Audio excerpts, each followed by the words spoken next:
Unlock the stories that define hip-hop culture. You're now locked in to the Terminator Xperience podcast, where hip-hop history meets the culture right now. Hosted by DJ DVS and Minor, alongside the legendary Terminator X. We're talking classic moments, untold stories, and the voices that shape the game. Straight from the source. No filters, no filler, just real conversations and real hip-hop. Turn it up. This is the Terminator Xperience podcast.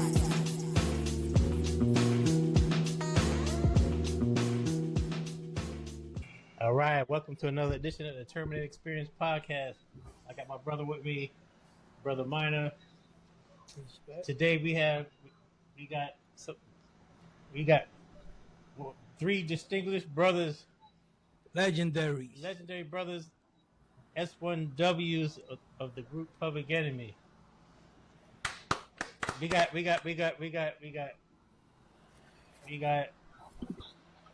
Brother Roger Chillis. We got Brother James Norman. We got Brother Mike Williams. Salute, brothers. Salute. You, brother. Terminator X, the brother. Yes, sir. One of these. So. I know we know each other, but let the folks know a brief, like a condensed summary of how you brothers got together initially and how you ended up being in Public Enemy. And how the S1W name came by. Whoever want to take that on. I guess we all could take a piece of it. Security, first of all, started long before, our relationship started long before Public Enemy. Started as young folks growing up in Roosevelt Strong Island. I like to call it the place where the stars are born. That's right. We all met as it relates to the three of us on the Zoom now, on this call now. We all met through our relationship through student teacher martial arts relationship.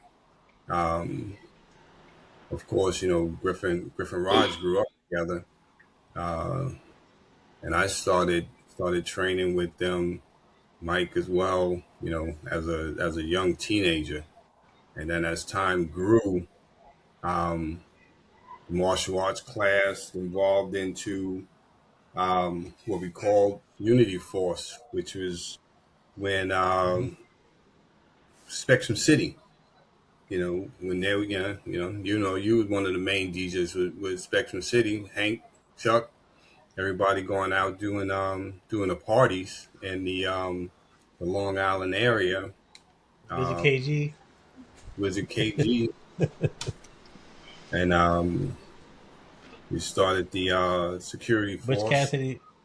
Butch Cassidy and the Sundance Kid. Yeah.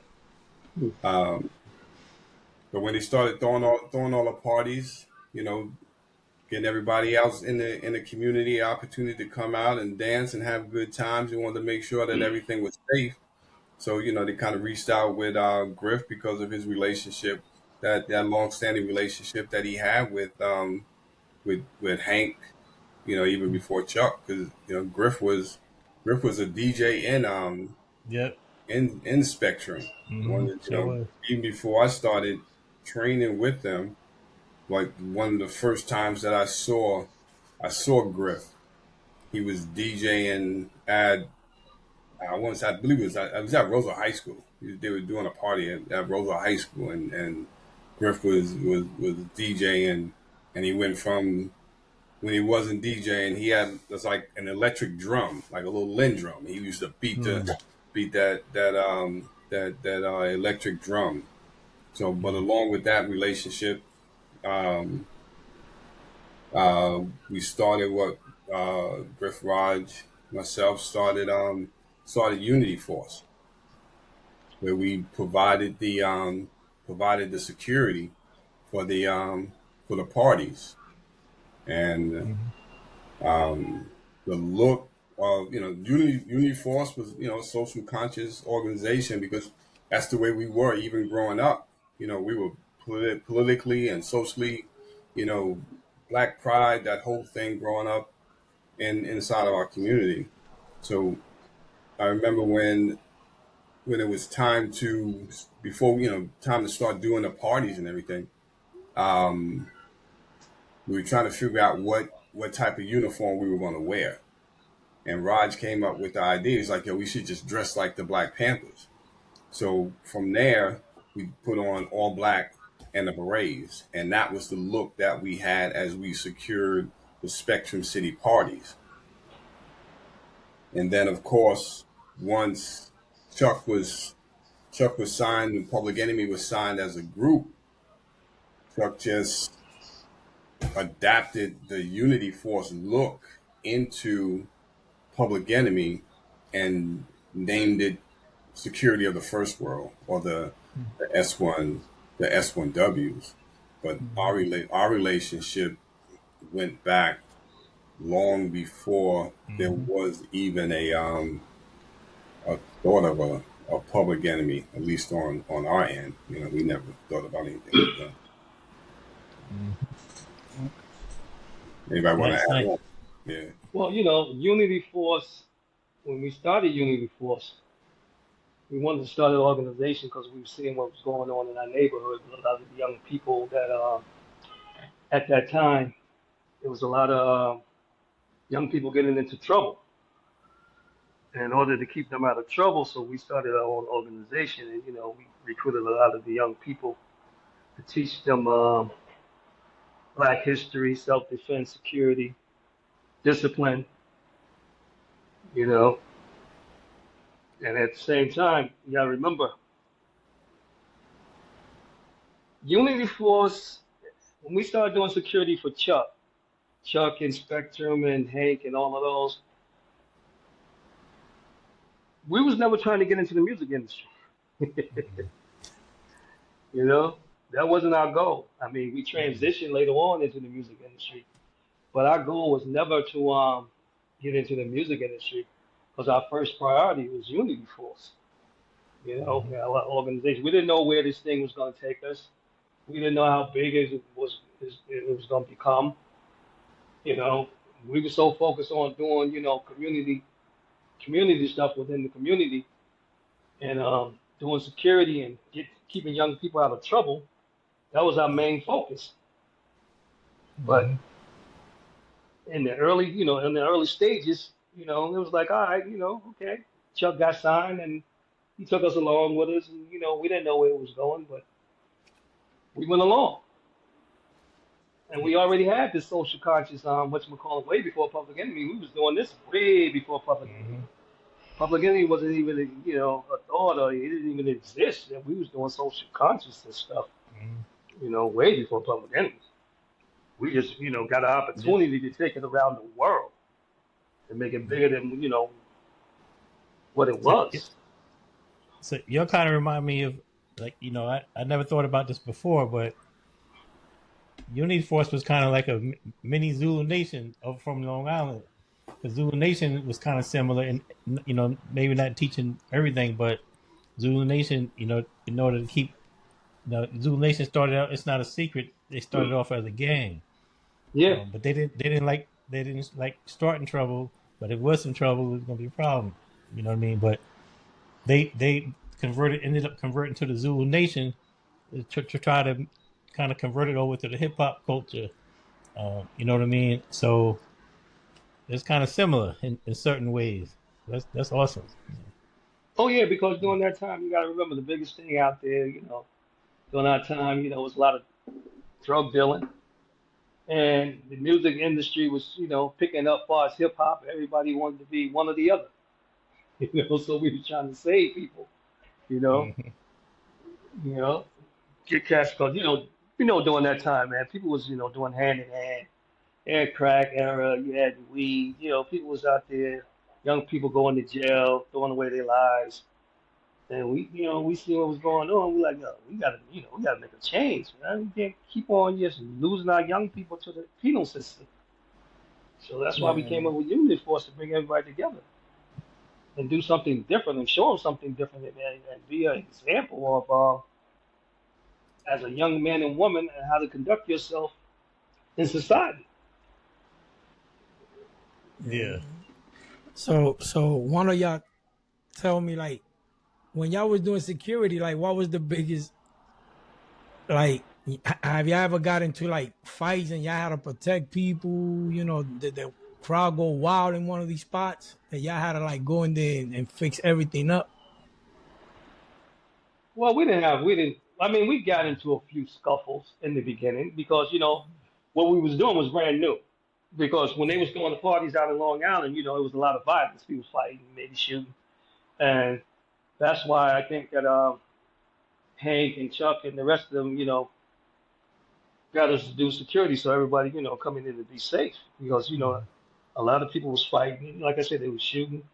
And in the beginning, people didn't know what to think because when you came to the door, you seen people in black berets looking like the Panthers, you know, black glasses on, standing tall, and we was checking. We was frisking everybody at the door. We was frisking everybody. Males checking the males, and we had females checking females. We was checking purses. We was patting them down from head to toe, making sure they couldn't bring no weapons or guns or anything into the party to make everybody safe. So yes, we got into a few scuffles, had a few misunderstandings, and after a while, people, got used to coming to those parties because they knew they was going to be safe. Yeah. They knew there wasn't going to be any violence. If we seen violence, we'd step in and we'd break it up. Most of the people that came, we all knew each other. We all grew up with each other. But in Long Island, they had like crews. Everybody had their own little different crews, and their little crews, those was the ops. Hempstead, Freeport, Roosevelt, Wine Dance, they had their little problems when they seen each other, but at that party, you were safe. You came there safe and you left there safe. Like I said, we had a few scuffles, from, the thugged out brothers, but after a while, they became our friends. And they didn't allow nobody to come into the parties and mess up their good time. All right, so when y'all was all in the group together, like, who came up with the idea of the marches that y'all was doing and all the moves and all that? Stepping. Oh, the stepping? Well, Yes. we was on tour with Dougie Fresh at the time. And Dougie Fresh used to come, because when we came out, we came from left field. You got to remember, we came from left field. Everybody was wearing, designer, Gucci and Louis Vuitton and, and those type of suits and big gold chains and everything. Here we come out, we got Uzis in our hand. We dressed like the Black Panthers. We singing about bringing people together. So people didn't know how, people looking at us like we came from that field. So Dougie used to come and, when we was on tour, Dougie used to come and, and check out the show. He was like, yo, man, y'all got something good here, but it's not really clicking. You like, yo, Chuck and Flavor should do this, move a little bit more. And y'all got the S1W's, they just standing there.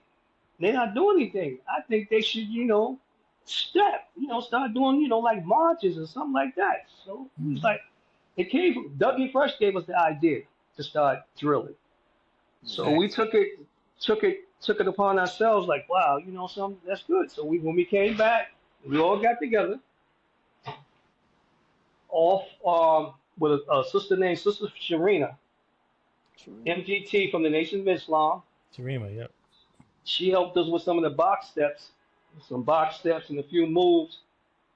And we all, me, James, Mike, James, we all started making up our own steps. We started putting it together. We had back then they had cassettes. So we used to have a box, put the cassettes in, play the album, and stop it on certain things. Say, damn, okay, on this, when they say this, we're gonna do this step. When it comes to this, we're gonna do this step. We put the steps together. Yeah. Nobody taught us how to drill. I was in the military. The other brothers was FOI. And we collectively, the four of us, made up all the steps that we did. Do y'all have your own personal schools now that y'all teach, still teach, all these things to kids and youth? Y'all still doing anything for the youth and for the kids of today, like trying to put them in We're the right path? doing it in different aspects. Like I work with the church, with the youth here at the church, doing the same thing. So I mean, it's in us, and that's what we do. Mm-hmm. It's not like you said it's something formal for all of us together that is doing it. No, but we're working on things. If y'all had an advice to give the youth of today, because youth, like compared to us, like we was like y'all saying, like we was hands up. Like if you fought somebody, it was with hands, but not everybody wants to use a gun or a knife. Like what example and what will you teach the kids of today of self control, and so they don't end up in jail, like with all this stuff that's going on today. Like what will be both of your advices to these kids of today? You know what I've come across, man? The youth of today, they just want respect. Mm-hmm. There's so much information and so much amount of stuff that they're getting in their face every day. You know what I'm saying? When they deal with somebody, they call us OGs, because of our age. And Okay. when we approach them, they don't like when people approach them in Okay. what they call a disrespectful manner. Just coming at them like, yo, I'm an OG, yo, you need to be doing this, that. They want respect. When you come and talk to them like, listen, bro, let me talk to you. They don't want to be embarrassed in front of their friends and nothing like that. That's when the guns come out. You know what I'm saying? Yes, sir. And what will your Yeah. advice be to the kids? What'd you I think say? you I'm told me sorry. Raj. Yeah. Well, to the kids, well, like you said, what they're doing now with the guns and like you said, when we grew up, it was fist fights, and we lived on and we became friends. We fight, we was hanging out the next week, or you give them another shot at a fight. But you got to go to the root of the problem. Where did it start? Where did the separation start from the village? Stop teaching the when the village was teaching the youth. You have to go to the root of the problem of discipline. The parents. The parents are different now. Yes, You sir. got grandma's 35. Grandma 35. She in the club. You know what I'm saying? She in the club. She drinking with her kids. She smoking with her kids. We didn't have that growing up. You know, we No. had the village teaching the youth, and we respected the older people. That respect is no longer there anymore because respect starts at home. Discipline starts at home. It doesn't start in the schools. And we got to get back to the old teaching the young instead of the young teaching the young and the blind leading the blind. Yeah. You know? And that's why you got so much chaos among these youth because they don't have no respect for life. They don't have respect for their elders. They don't have respect for their mothers. I mean, a lot of times, when we was coming up, if you call your mother, the last thing you wanted to do was your mother show up at the school. Oh, You know what I'm man. saying? Last thing Yes, you sir. wanted to do, she got to come off her job and show up at the school. Now, mother show up at the school, she beat up the teacher. And the kid's trying to hold her back. So it starts That's from, right. Facts. So, That's facts right there. then the kid trying to, slow mom down. So we got to reconnect the old with the young. We got to get more involved. A lot of the older people, they're scared of the youth because the youth are so wild. And they don't know how to approach them and they're so disrespectful. So yeah. we got to sit down and figure out a way. How could we reach them? How could we talk to them? Have some type of program so we can meet, whether it be church, whether it be the mosque, whether it be a community center, and show them that we care and bring them back into our fold. You know? Yeah. Facts. So I want to go into because I know being a part of the group. Explain to folks like some folks think that's the S1W's, that's the guy that hold the Uzis and they do their stepping but it's y'all are not more than that. So talk about how I know you'll talk to Chuck about certain issues, whether it be road managing or hipping him to certain situations. Explain the more integral part of S1, the role of S1Ws in the group Public Enemy. Well, the S1Ws, we basically kind of like ran everything. We would talk about it. We would come together. on the bus, come up with ideas. We were the ones that took it and ran with it and made sure everything happened. The role manager position, when they got placed in my hand, I came to the brothers, was like, yo, let's do this. We can do this together. Let's make it work. As a team, let's make it happen. And then we went across the boundaries and went to the management offices, to the booking agencies, to everything, just to find out the information and put it all together to make it work. We were we helped the group be a self-contained group. Like, we did everything ourselves. Everybody that came out here, was nobody hanging out. Somebody's gonna do something. Like Crunch did the lights, Drew did the sound. Nobody was just coming out, hanging out, just hanging on the stage, doing whatever's going on. So, on that side of it, we kind of made everything work by learning the business, taking care of the business. I'm just like from A to Z, coming in, sound check, setting up equipment, knowing about the equipment, all that stuff. Uniforms, I made the uniforms. Yep. Like sewing, Mikey Love. I made Terminator X. I was talking about that the other day. That red, the Gucci outfit with the X on the back. Did. I was like, so I mean, that's pretty much where it is. Why we did it, right?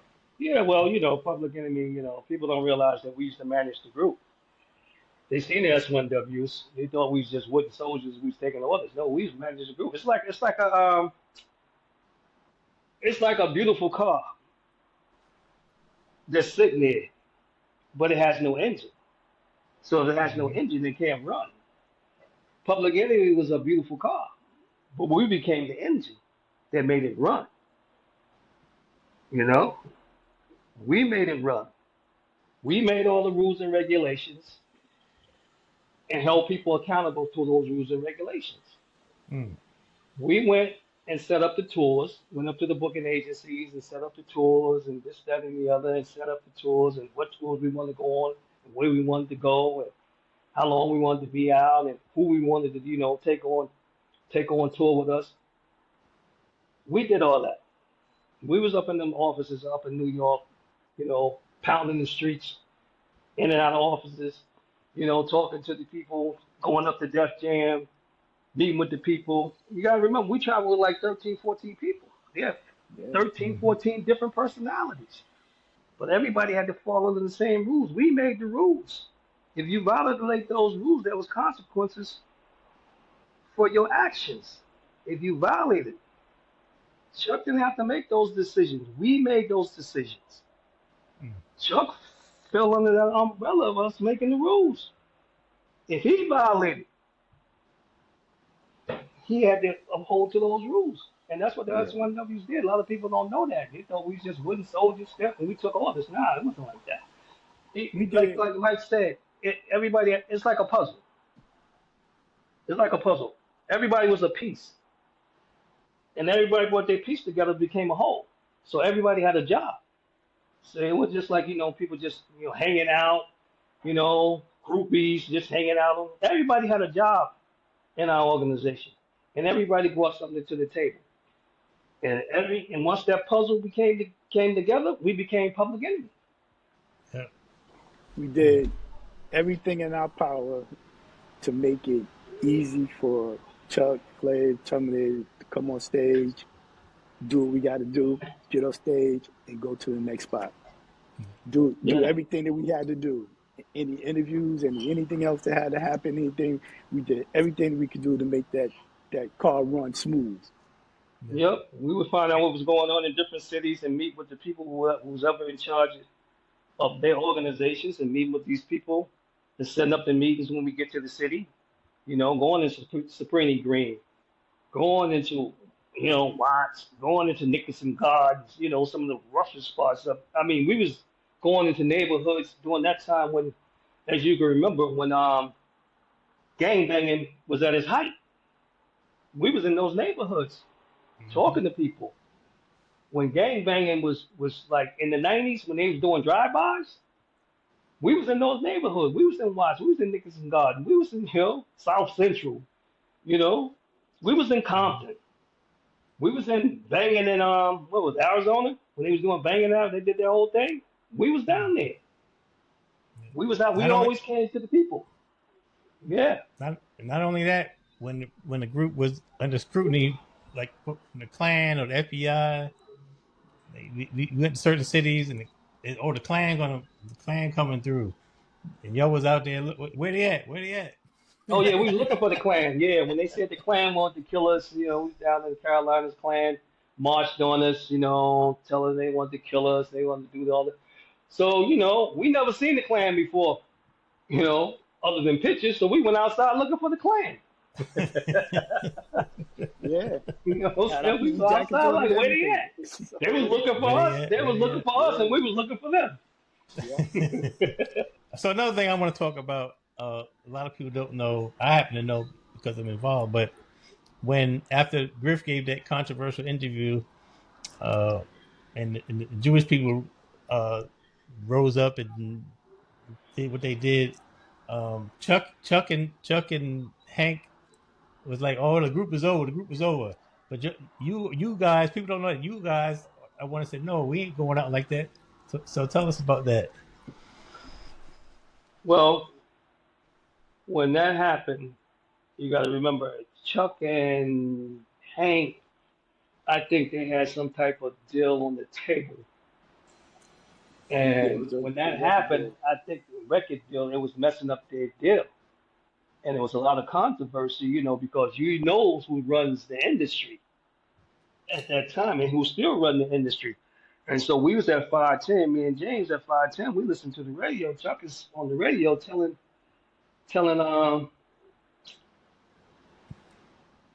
everybody on the radio that the group is over. He's ended the group is over. So when he got back to 510, we told Chuck, nah, man, we ain't, it ain't over. It's not over. We're not gonna go out like that. This is how we're gonna do it, and this is how we're gonna do it. And before that, we went to the guy that wrote the article. I forgot his name. What was his name? David Mills.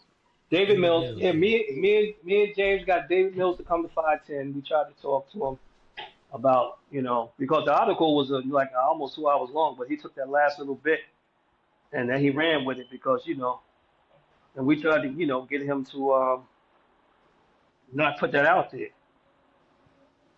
And during that time, like I said, we talked to Chuck and like, yo, the group is not over. So we're going back on tour. We're gonna close ranks, and this is what we're gonna do. Anybody that come in, and we would screen people for an interview, see what type of questions they want to ask, and tell them we wouldn't know. You can't ask that question. You can't ask that question. We're not gonna talk about that. Telling Chuck, nah, don't leave that alone. Don't touch on that. And we had to weather that storm. Like I said, we told Chuck, look, man, the group is not over. We're gonna hold it together. This is how we're gonna do it, and we did it. We held the group together, and he dissolved the group. We was like, no, we the ones stepped up and said, nah, it's not over. We the ones that said, nah, this is the way we're gonna do it. We the ones that said, this is how we're gonna do it. And we had to ride that storm out, man. It was a hell of a storm, but we stayed together. We stayed tight. And we rode that storm out, and we became the #1 group in the country after that. Amen to that. So let me ask you, how would it feel now for y'all to? You think y'all will ever all get back together? At least do like one big tour together, like one last time. Everybody gets back together and forget all the bitterness or whatever happened in the past, and just unite one more time for like a whole summer. Shows and just get together. You think that will ever happen? Can y'all make that happen? Let me tell you, man. There's no bitterness. We all family. We're like that. It's just on the business side. There's some things that need to be handled and taken care of for everybody to come together. Would it be? Yeah, it would be great for all of us to be on the stage one more time before we go out of it. Will it happen? God only knows. Right. Because it's definitely it's more to it than what you may think. But we family. That's what's up. But I'm just saying that not in a bad way, but I'm just saying for y'all to get back together, because I believe like me, I feel like Dak, I supported everything Public Enemy did. I bought all the albums. I mean, and I say, Dan, I deserve to see them one more time perform and see them all together. So I know a lot of people who supported you guys through the whole year, the whole group. They like, Dan, we would like to see them again. You know, we want to support them because we love them as kids. Like, to me, y'all was like the biggest thing ever. You know what I'm saying? So you could imagine if I feel like that, how other people felt about you guys and how they would like for y'all to come back and So unite I, and give I'm us gonna tell one you show. this: if that's how you feel about it, put it out there and see how many people support you. And see if it can happen. But you understand what I'm saying, right? I understand what Yeah, you're I saying, understand but what you're I just think saying. do I Yeah. think stuff. it's Yeah, owed to the yeah. audience because you know, without the audience, you know, they're the ones that will buy your record, and a lot of them would like to see you guys together. That's why one day we do interview Flav and Chuck. I'm gonna tell them, yo, like y'all need, you know, y'all owe us something. We want you guys back together. You know what I'm saying? No, what I'm saying though, have a united front on your side. If you're saying there's a lot of people that want to see it, they Yeah. don't hear it. You know what I'm saying? Hmm. It's Yeah. something that have to Yeah. be heard to make happen. You know what I'm saying? Yeah. You I'm know not why we saying it wasn't? can't happen. Yeah. You disappeared, James. James He's disappeared. back. Man. And he's Yeah. You back. know what? You know why we were so popular, even though the controversy would have destroyed most groups and you know, it ripped them apart. Because you got to remember, we became the people's champ. You Hmm. know how Muhammad Ali, even Yeah. though he had stopped boxing, he wasn't winning anything. The Yeah. people loved him. He Hmm. became the people's champ. After that, Mike Tyson became the people's champ. Public Enemy became the people champ. So the people loved us. Even though during that time when we was on our on our height, we wasn't winning no Grammys, we wasn't winning no awards, we wasn't winning nothing. We was getting nominated, but Hmm. we wasn't winning. But people still loved us because we always went to the people, and we became the people's champ. And when you become the people's champ, no matter what they say and what they do, people gonna love you Yeah. I because just believe you y'all embrace was the one people. more. Yeah, I just believe in my heart that y'all owe us, the audience, your audience, one more Yeah, show, like for all of y'all to get back together and unite. Even if it's one night, man, but I think we deserve that. Like for to see you like that, that's my dream, man. Like to see all of y'all back together one more time. And I'll be like, I could live my childhood fantasy again. Like to see you guys all together and do one nice big show like at Madison Square Garden or something somewhere big because y'all deserve that, you know? So, so James, why you was off? We lost you? I asked about. So I'm asking this question to you, James Norman. Uh, explain your interpretation of the S1W's role in the group because people think just was up there standing on stage and doing this stepping and stuff. Tell them like your explanation of you know S1. I happen to know because I'm part of it. That S1W's played a much bigger role. Give us your take on that. I mean, and I'm sure they all covered that before, you know, Yeah, but just give your from, your interpretation. Yeah. I mean, everything. You know what I mean? Yeah. From relationship building. You know what I mean? I don't know if they touched on this, but we were that driving force of like, yo, we gotta be family, we gotta be brothers, we gotta be, you know, you got my back, I got your back, nothing else, Mm-hmm. nothing else, nobody else matters but us. We wasn't, you know, we didn't allow any outside force to dictate um, what we should be doing, how we should be feeling, how we should be saying it, or anything like that.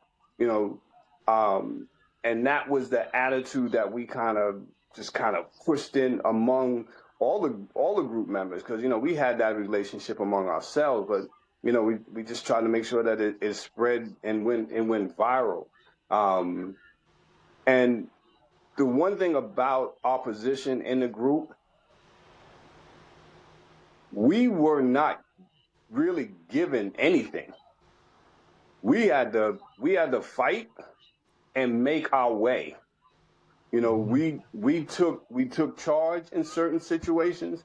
We created opportunities for ourselves and for the group.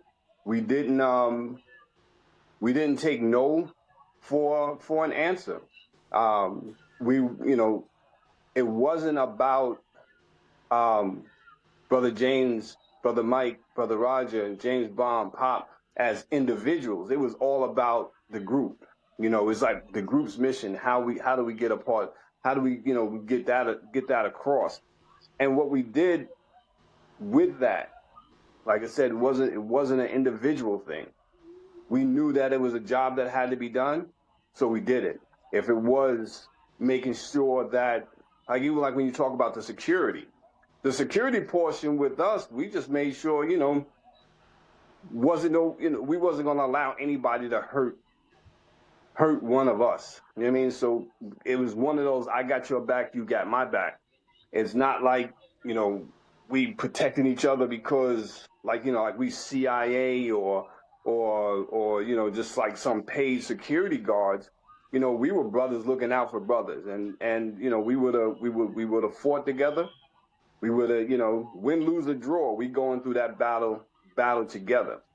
So we took that security role to make sure that we as a group and everybody around us was safe.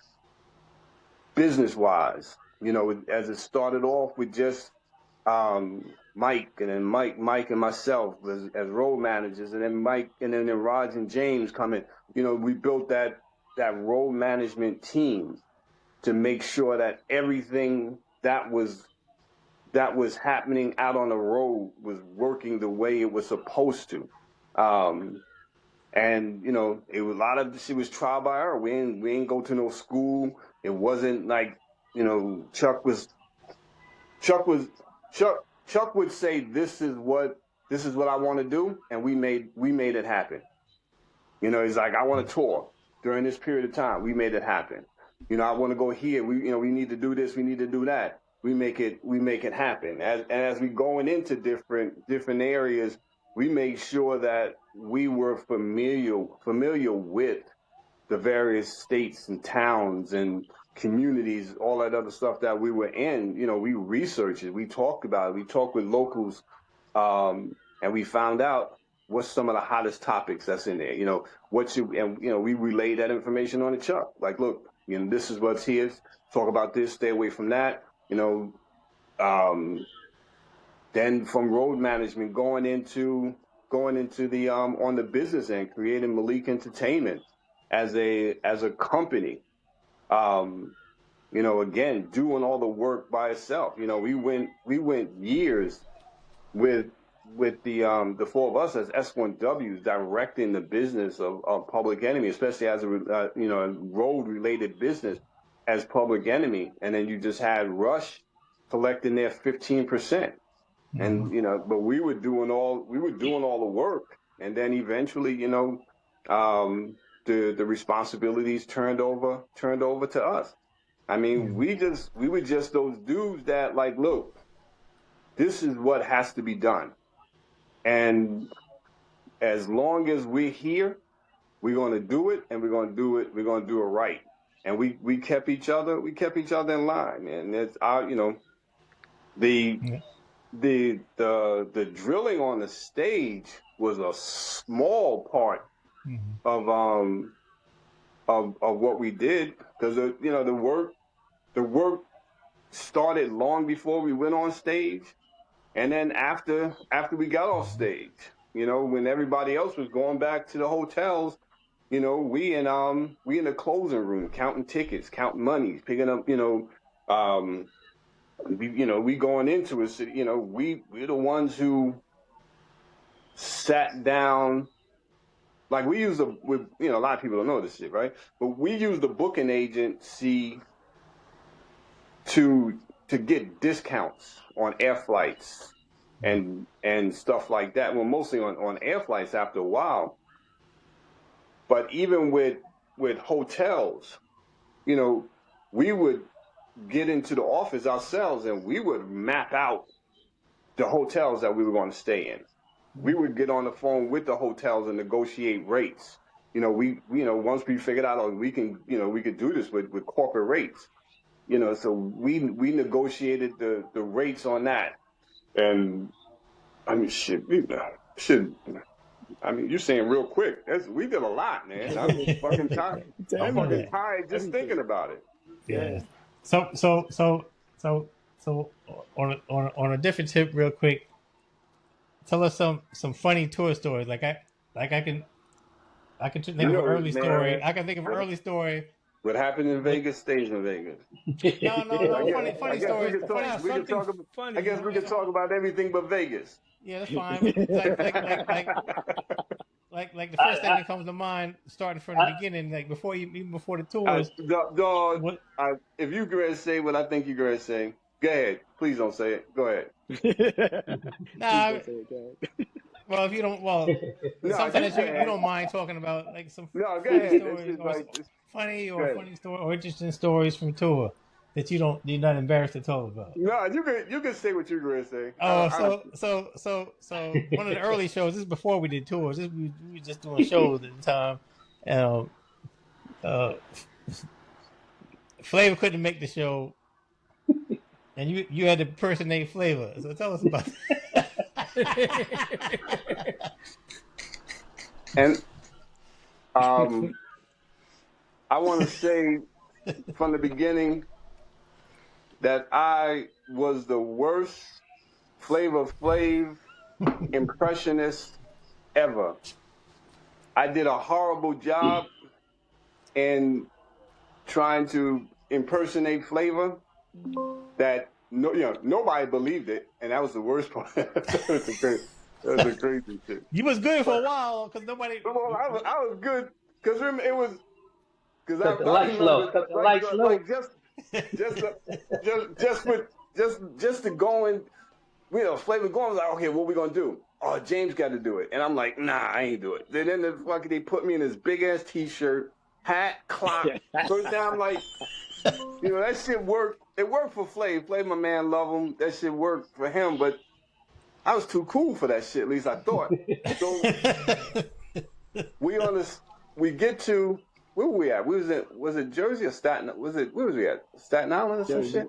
I think it was Jersey. I think it was Jersey. It wasn't far from New York. Yeah. It wasn't that far from. It was Jersey. So we get to the club, and it's a small intimate setting. So it's not like it's an arena where there's space between the crowd.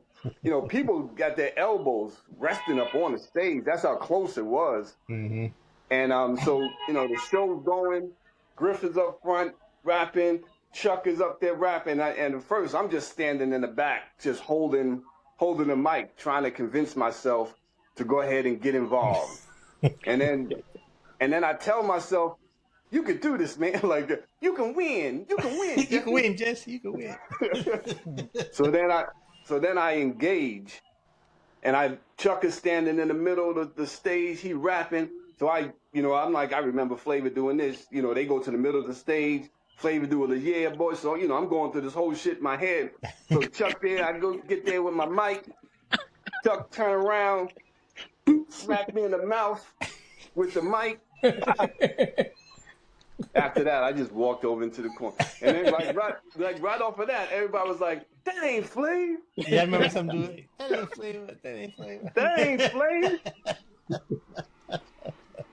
I'm still in therapy over that, but So another thing, yeah, boy. Let's tell some other stories that you don't mind telling. Anybody. Well, I'll tell a story. This is a funny story. Hey, Raj. I remember Hammer. Remember Hammer? He had his crew out there. Mm-hmm. I remember we was in the dressing room. And James, Big James. We in the dressing room. I don't know what happened. We don't know what happened out there. He ran inside. Yo, man, Hammer, because Hammer had a bunch of security, right? Yo. Yeah. Hammer had a bunch of security. So he ran in there like, hey, you don't know Hammer security out there, so and so. And we brothers, we tight. He ain't let nobody mess with none of us. Like, yo, what'd he do? What'd he say? So we all ran out there. We ran up on the security. Man, it was the biggest brother we ever seen in our life, man. Man had no problem. We looked at him. We turned right back around, went into the dressing room, and tell James, man, stop fucking with that man. Leave that man alone. What you out there fucking with that man for, man? Leave that man alone, man. Put your ass back in the dressing room. Man, we looked up at this motherfucker. This motherfucker was huge. We was like, ah. Yeah. What's wrong with that man? What's wrong with that? Well, what was they riled up about? I don't know. He was outside. We was inside. I don't know. I guess I don't know what. We don't know. Like he came in like He always doing he something. messing with him or something. They got into it or Yeah. something. We like, yo, like, somebody out there messing with one of our people. We ran outside, man. We looked up. This motherfucker like, yeah.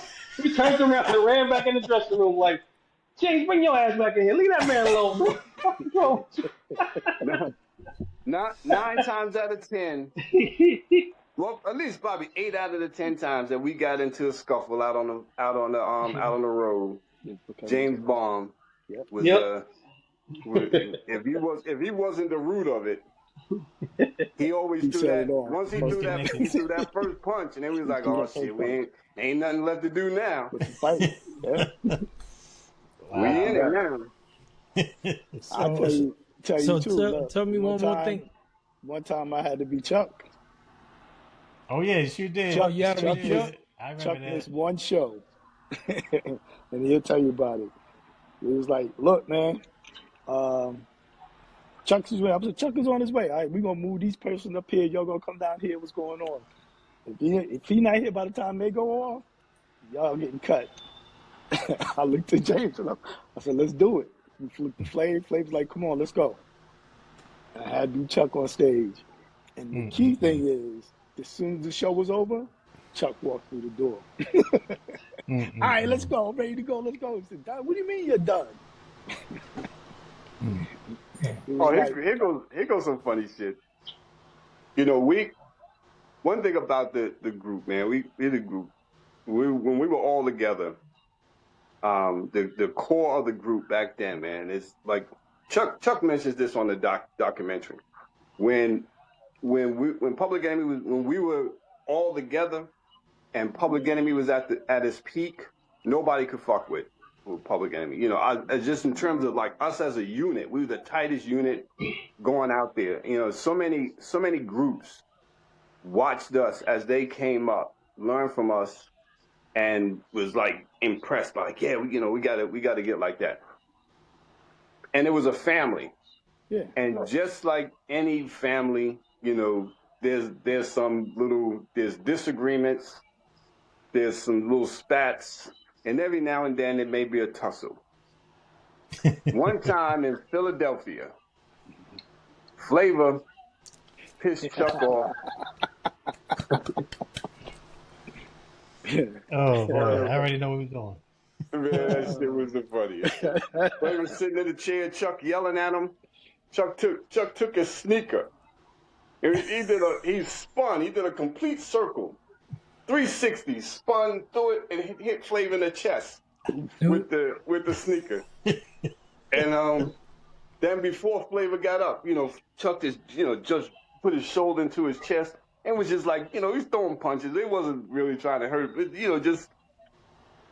And we couldn't even break that shit up. Y'all so busy laughing, watching, eating popcorn. Like, wait a minute. And they straight into it like, yo, did you see how he throw that sticker? Like, yo, spin around like he was on them. That shit was so funny. We couldn't even say, man, y'all better cut that shit out. we playing. And when we finished, broke them apart, we was crying, laughing. Still, like, yo, did you see that shit? That just was funny. But then right after that, we went out and did the show like nothing ever happened. That's yeah.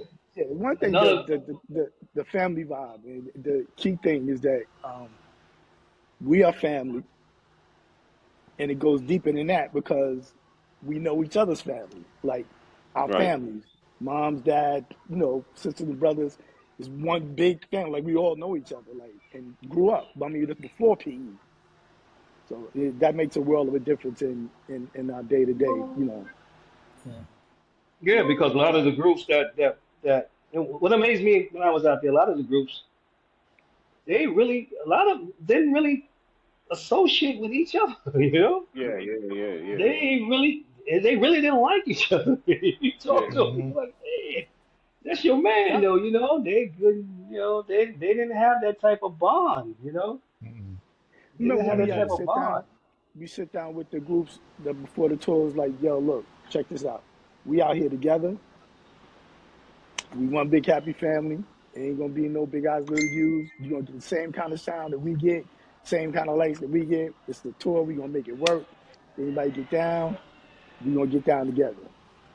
Like something happened, we out here together. We gonna be together. Just don't do nothing stupid. You know what I'm saying? Yeah, we had So to talk do. We before, had and they to. understood that. Yeah, Yeah, and because they that's the they only. respect that. Yeah, yeah, because you're right. I remember during that time, only way they was making money was through touring. Right. So you didn't want them to mess up the tour and mess up different markets, so we couldn't come back in next year. Yeah. Because the only way you was making money during that time, like I said, you was touring, so you didn't want to mess that up. So we had to sit down and talk to people like, yo, man, you know, you got your entourage, you need to talk to your people in the entourage, man. Because, you know, you had some cats that, you know, they was just straight off the streets, you know, it's about that life. Let me ask you one more thing. Like, out of all the tours that y'all went on and all the places y'all visit, like, what was your most memorable state or country that y'all visited and went to and y'all enjoyed the most? That y'all all three can remember and say, wow, this is the place I would like to come back. That's going to do it for this episode of the Terminator Xperience podcast, hosted by DJ DVS, Minor, and the legendary Terminator X. Make sure you subscribe, rate, and leave a review, and tap in with us on social media for clips, updates, and behind the scenes. Until next time, keep the culture first, keep the sound heavy, and keep it locked right here.